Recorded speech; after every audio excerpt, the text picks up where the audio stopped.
Troisième jour de la conférence sur la réconciliation nationale, la refonte de la Constitution, la mise en place d'une assemblée constituante sont les points mis en exergue pendant le sommet. Aucun impact de la relance économique à Madagascar n'est perceptible dans la vie quotidienne, affirment les économistes. La gestion de l'économie va dans le mauvais sens d'après les résultats des enquêtes menées par Afrobaromètre. Et puis quelques heures après les révélations hier du Guardian sur de possibles abus sexuels commis par des militaires français en Centrafrique, le parquet de Paris a annoncé qu'une enquête préliminaire avait été ouverte en juillet 2014.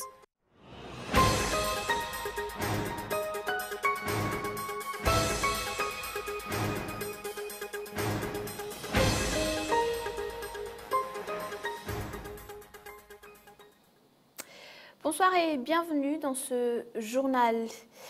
Troisième jour de la conférence sur la réconciliation nationale, la refonte de la Constitution et la mise en place d'une assemblée constituante sont les points mis en exergue pendant le sommet. Représenté par un tiers des participants, l'ancien président Ravalomanana prend de l'avant. Les décisions prises sont à son avantage. Zora Koutinji. Le président Razonarmapian est-il sur le point de trouver une issue de sortie face à l'incompétence de son équipe? N'a-t-il plus confiance en son pouvoir et sa notoriété? À l'évolution de la situation actuelle, la conférence élargie sur la réconciliation nationale, organisée avec célérité, pourrait être une issue de secours du président. À l'issue de ce sommet, le président Razonarmapian sera réduit en une simple marionnette. Les autres acteurs clés de cette conférence auront désormais leur mot à dire. En d'autres termes, les assises pourraient recommander une direction en clair d'une présidence collégiale du pays. Madagascar pourrait d'ici peu être dirigé par Razonarmapian, Didier Ratsiraka et Marc Ravalomanana. Ces derniers usent de la réconciliation nationale pour redorer leur image, mais en réalité, des calculs politiques sont élaborés dans les coulisses. Andradzuel et Zafialper, eux, ne sont pas convaincus sur les démarches entreprises actuellement. De nombreux points nécessitent encore des éclaircissements, entre autres la mise en place d'une structure légale pour la réalisation d'un processus de réconciliation nationale. Les grandes formations politiques, telles que Mapar, Malakas Meramieng, Fer, Yarakisik et autres, ont également boycotté cette conférence. La majorité des participants des assises sont issus des partis TIM et HVM. Aujourd'hui, la conférence a été marquée par des séances de propagande et non par les problèmes récurrents de la population. La mise en place d'un présidium, une structure de direction collégiale, est concoctée aux assises. Il a été décidé que l'Assemblée nationale ne sera pas dissoute, l'effectif des parlementaires sera renforcé. L'objectif consiste à mettre en place une assemblée constituante. Une refonte de la Constitution est également projetée. Le résultat de la réconciliation nationale menée par le FFKM actuellement ne sera adopté par tous les acteurs concernés. Selon Alson Adjemajant, membre de la CFAFI, cette réconciliation n'est pas conforme à la Constitution. Seuls quelques politiciens y prennent avantage et le pouvoir en place prévoit une réforme de la Constitution. En outre, Lazara Zafiarson critique l'intervention des églises dans la vie politique du pays. Irina Labari. La prise en charge de la réconciliation nationale par le FFKM constitue une infraction vis-à-vis de la Constitution selon la société civile CFAFI. Le président actuel et les anciens chefs d'État cherchent leur profit dans ce processus. D'après Ralson Adjemajant, une nouvelle institution devrait se substituer à l'actuel FFM qui était mis en place durant la transition. Le processus de réconciliation qui s'est concrétisé donc par cette rencontre nationale, la IVAT, ne respecte pas notre Constitution. Cette Constitution n'est pas parfaite. Cette Constitution a été votée dans des conditions contestables, mais cette Constitution constitue actuellement la base de notre vivre ensemble. Et nous devons tous de la respecter. La semaine dernière, la réunion des évêques a émis des critiques sur l'implication du FFKM dans le système politique du pays. Selon Lazare Zafersan, les participants du forum à Ivat ne représentent pas le peuple malgache. Seuls 20 participants sur les 1800 ne viennent pas du FFKM. Il a réitéré que le FFKM ne doit pas confondre politique et religion. Et puis une élection libre, démocratique et transparente, des résultats concrets des aides budgétaires pour Madagascar. Telles sont les recommandations de l'Union européenne.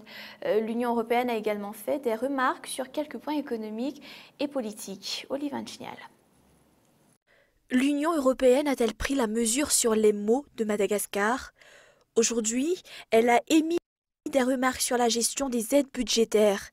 Madagascar n'a pas fait des progrès par rapport aux autres pays en matière de climat des affaires. Ce n'est pas un secret que l'environnement des affaires à Madagascar, il y a déjà quelques années, s'est dégradé. Ça, c'est la réalité. Et ici, à la délégation, je reçois des investisseurs, des entrepreneurs qui nous disent et qui ont toujours l'intention de continuer à travailler à Madagascar, mais qu'il y a des grands défis qui doivent être rassurés. Je dirais, il y a des statistiques publiques, Doing Business par exemple, qui démontrent que la classification de Madagascar est tombée dans les dernières années. L'Union européenne va suivre de près toute négociation des dirigeants malgaches avec les bailleurs de fonds. 65 millions d'euros ont déjà été déboursés en décembre dernier, une somme attribuée comme don et non un prêt. Au sujet des élections, l'Union européenne prône les valeurs de transparence. Les représentants du gouvernement ont assuré que les élections vont avoir lieu. Et dans la date prévue, le 31 juillet, ça c'est le plus important. Je pense que je parlais avec les présidents aussi, les responsables de la CENIT, en tant qu'Union européenne, en tant que membre aussi de la communauté internationale, c'est que les élections se passent de manière libre, démocratique et avec transparence. Il en est ainsi pour les problèmes d'Air Madagascar. Un financement a déjà été octroyé il y a quelques mois pour renforcer la sécurité de l'aviation malgache. Ces conditions de sécurité font partie des exigences pour faire sortir Madagascar de l'annexe B. Aucun impact de la relance économique à Madagascar n'est perceptible dans la vie quotidienne, affirment les économistes. La gestion de l'économie va dans le mauvais sens d'après les résultats des enquêtes menées par Afrobaromètre. Et l'économie à Madagascar est mal gérée, estime 83% des Malgaches. Reportage.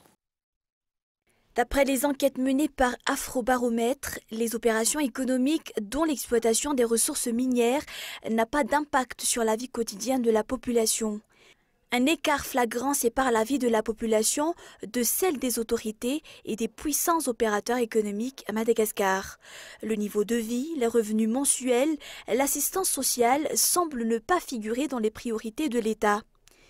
19% de la population urbaine ont quelquefois des difficultés à avoir accès à l'eau potable contre 25% en milieu rural. 38% de la population urbaine ne peuvent pas satisfaire leurs besoins en alimentation contre un taux de 45% en milieu rural. Ces indicateurs montrent que les actions de l'État ne répondent pas aux besoins de base de la population. Au niveau de l'évolution de la situation économique, les gens perçoivent que leurs conditions de vie ne cessent de se dégrader de plus en plus. Ils n'ont pas donné les priorités sur lesquelles le gouvernement devrait s'attaquer, mais cela laisse déjà réfléchir sur le problème quotidien que la population peut rencontrer, notamment au niveau du coût de la vie, l'inflation et tout, et le chômage notamment. Par ailleurs, des efforts sont à mener pour faire que les résultats parviennent jusqu'aux Malgaches, expliquent les économistes. 83% désapprouvent le mode de gestion de l'économie nationale depuis l'année 2014. 38% de la population ont perçu le même cas en 2005, 36% en 2006 contre 72% en 2013. La gouvernance va dans le mauvais sens d'après ces rapports. En général, les actions de l'État ne sont pas conformes à leur plan d'action.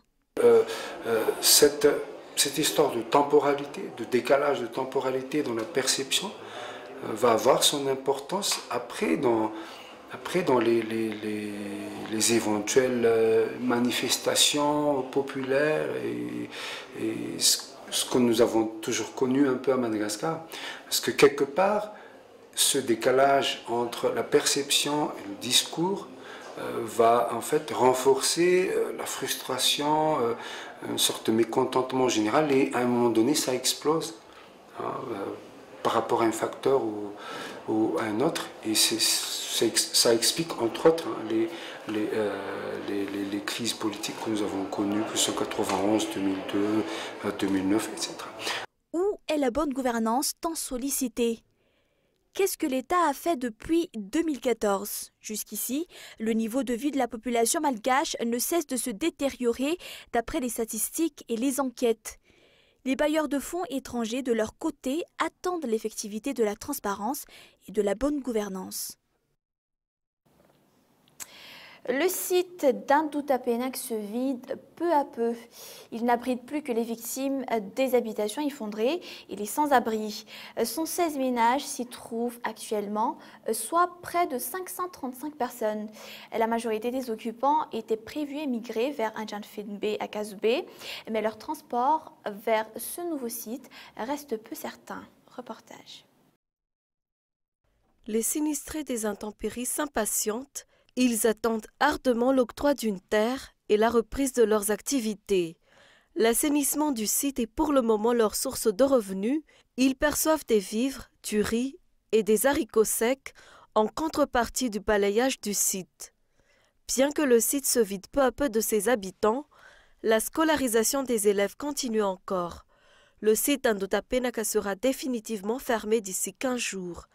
6 familles projettent de rejoindre leur région d'origine. Les 110 autres familles envisagent de s'installer à Anjanfenbe à Kazube. Ce site est prêt à accueillir ces nouveaux résidents, mais le transport des nouveaux immigrés vers cette localité reste peu certain. D'après Ratouvouer Monique, responsable de la commune urbaine, la commune est sur le point de prévoir les mesures d'accompagnement des sinistrés.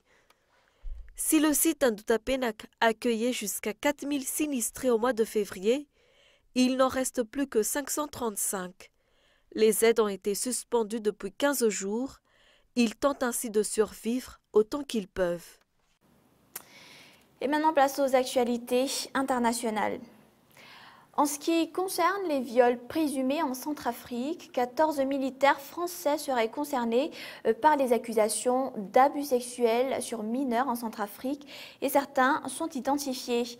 Une enquête préliminaire a été ouverte en juillet 2014 en France pour des abus sexuels sur mineurs imputés à des militaires français en Centrafrique sur la base d'un document des Nations Unies consignant les témoignages des victimes présumées. France 24. En 2014, des centaines de soldats français se trouvaient en Centrafrique pour protéger les populations. Un contingent assurait notamment la sécurité de l'aéroport de Bangui, la capitale. Au printemps 2014, des enquêteurs des Nations Unies recueillent dans le camp de déplacés près de l'aéroport des témoignages d'enfants qui parlent d'agressions sexuelles commises par des soldats français. Le rapport est confidentiel. Il contient 6 témoignages d'enfants très précis, des victimes âgées de 8 à 15 ans. En 2014, le rapport des Nations Unies est transmis au siège à Genève, mais rien ne se passe. Ce responsable, contre l'avis de sa hiérarchie, le transmet alors aux autorités françaises. Il est viré pour faute. Hier, une journaliste anglaise du Guardian a eu accès au rapport. Elle nous lit le témoignage très cru d'un enfant de 11 ans. À 1h de l'après-midi, il a été joué dans un endroit appelé le Jardin, à la sortie du camp de réfugiés. Là, il a été appelé par un homme blanc, un soldat de Sangaris. L'enfant est venu et lui a demandé en français s'il pouvait avoir des biscuits. Le Français a répondu que pour avoir des biscuits, il fallait d'abord lui lécher le pénis. Puis l'enfant a été ramené à la base. Il a été laissé seul avec le soldat. L'homme a mis un préservatif et lui a demandé de faire une fellation. Une fois que cela a été terminé, Le militaire a donné une ration de nourriture et de l'argent à l'enfant. Ce matin, à Paris, le ministère de la Défense a affirmé qu'il ne cherchait pas à cacher la vérité. Quelles sont les unités concernées et est-ce que vous avez identifié les 16 militaires, s'il y en a bien 16, qui sont soupçonnés d'avoir commis ces viols? Alors, on parle de soldats, le rapport fait état de soldats français. Maintenant, la question n'est pas de savoir s'il s'agit de telle ou telle unité, mais la question est de savoir si les faits sont avérés. Et si les faits sont avérés, alors on pourra remonter jusqu'à une unité. Mais pour l'instant, il est prématuré de désigner telle ou telle, sachant que nous ne savons pas si ces faits sont avérés. Vous voulez dire que depuis 9 mois, vous ne savez pas si ces faits sont avérés et quels sont les militaires soupçonnés? Mais je veux dire que depuis 9 mois, la justice est saisie, la justice fait son travail d'enquête. Depuis l'été 2014, le parquet a ouvert une enquête. Elle va sans nul doute s'accélérer. Et voilà, dans le reste de l'actualité internationale, jamais 203. Le ministre des Affaires étrangères, Laurent Fabius, l'avait prédit, voici déjà 3 semaines, que Dassault était en train de lui donner raison. Après l'Égypte, qui a commandé 24 Rafales en février, et l'Inde 36 appareils en avril, le Qatar a décidé d'acheter 24 avions de combat pour un montant de 6 milliards 300 millions d'euros. C'est ce qu'a confirmé aujourd'hui l'Élysée. Le contrat s'accompagne de la formation en France de 36 pilotes et d'une centaine de mécaniciens. Et c'est toujours un reportage de France 24. Une 3e commande de Rafale cette année. L'Élysée l'a confirmé ce matin. Le Qatar achètera 24 avions de combat à la France. François Hollande, en déplacement à Brest, se félicite de cette nouvelle. C'est beaucoup de travail, c'est beaucoup d'emplois, c'est beaucoup de retombées pour les régions concernées. Et je pense que c'est une bonne nouvelle qui confirme aussi la reprise de l'économie française. La signature du contrat est prévue dès lundi prochain à Doha. Le président de la République se rendra sur place. Cet accord entre les deux pays intervient après 2 ans de négociations. Si 24 commandes sont d'ores et déjà confirmées, une option existerait sur 12 avions supplémentaires, ce qui porterait la vente à 36 appareils. Certains saluent le travail du gouvernement. C'est aussi des liens personnels entre le vendeur et l'acheteur. Or là aujourd'hui, il est vrai que la cote de Jean-Yves Le Drian chez ses pays clients est vraiment très très forte. Donc c'est vraiment ces liens personnels qui ont été tissés ces 3 dernières années qui permettent d'aboutir aussi rapidement. Après 10 ans d'échec commercial, le groupe Dassault Aviation enregistre une série de succès. En février dernier, l'Égypte avait déjà commandé 24 Rafales. Au début du mois, c'est l'Inde qui en achète 36. Des contacts sont par ailleurs en cours avec d'autres pays du Golfe, notamment les Émirats arabes unis. C'est le moment du rappel des points de ce journal. Une élection libre, démocratique et transparente, des résultats concrets des aides budgétaires pour Madagascar, telles sont les recommandations de l'Union européenne. Aucun impact aussi de la relance économique à Madagascar n'est perceptible dans la vie quotidienne, affirment les économistes. La gestion de l'économie va dans le mauvais sens d'après les résultats des enquêtes menées par Afrobaromètre. Voilà pour ce point de l'actualité aujourd'hui. Merci de votre fidélité à Cool TV. Et moi, je vous retrouve demain à la même heure. Bonne soirée, au revoir.